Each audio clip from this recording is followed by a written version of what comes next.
هل ال AI قادر على استبدال البشر؟ هنشوف مع بعض الإجابة في الفيديو ده.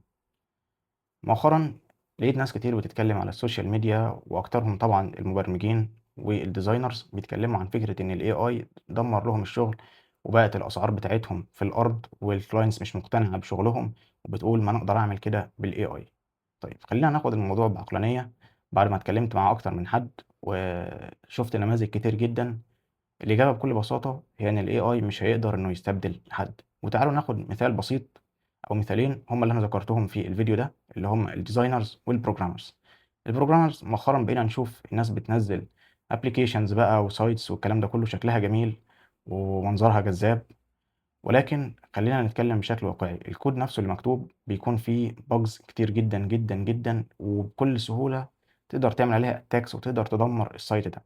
المصيبة مش في إن شخص هاوي بيكون بيجرّب أو بيعمل site لنفسه، المصيبة الكبرى في إن لو شركة مثلًا أو e-commerce site، اللي هي مواقع الshopping يعني بكل بساطة، قرر إن هو يستخدم الحاجات دي في شغله، فهو بيدمّر نفسه، لأن طول ما في تعاملات مالية وفي بيانات عُملا، أنا ما اقدرش أعتمد على الAI في حاجة زي كده.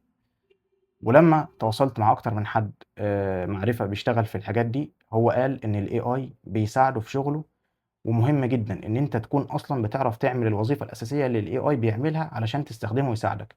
لكن ما اجيش أنا شخص هاوي، هو طلع لي dashboard شكله جميل، طلع لي site شكله جميل، لكن أنا مش فاهم الكود اللي اتكتب إزاي ولا إيه الbugs اللي فيه. لكن كذا حد اعترف إن هو كprogrammer لمّا بيستخدم الAI في حاجة هو فاهمها، النتيجة بتكون مبهرة. نفس الكلام بالنسبة للdesigners، أنا فاهم مبادئ الdesign بتاعتي عاملة إزاي، فاهم الpalette بتاعة الcolors عاملة إزاي، إيه الأساسيات أصلًا بتاعة الdesign، وبالتالي لمّا آجي أكتب له الprompt بتاعه أنا واحد فاهم، غير واحد خالص جاي بيقول له والله اعمل لي مثلًا social media campaign، وضبّط أنت الدنيا واختار أنت على مزاجك. هو في النهاية trend بحاجات معيّنة، مش هيقدر يساعدك غير في حدود اللي هو يعرفه. لكن لمّا تكون أنت عندك الbase اللي تشتغل بيها وتبدأ تستخدمه عشان تaccelerate الشغل بتاعك أو تسرّع من العملية، ده أحسن بكتير. وبالتالي الAI مش هيستبدل حد، الAI هو كنز كويس جدًا بالنسبة لشخص هو عارف هو بيعمل إيه وهيستخدمه في إيه، لكن عمره في حياته ما هيستبدل حد.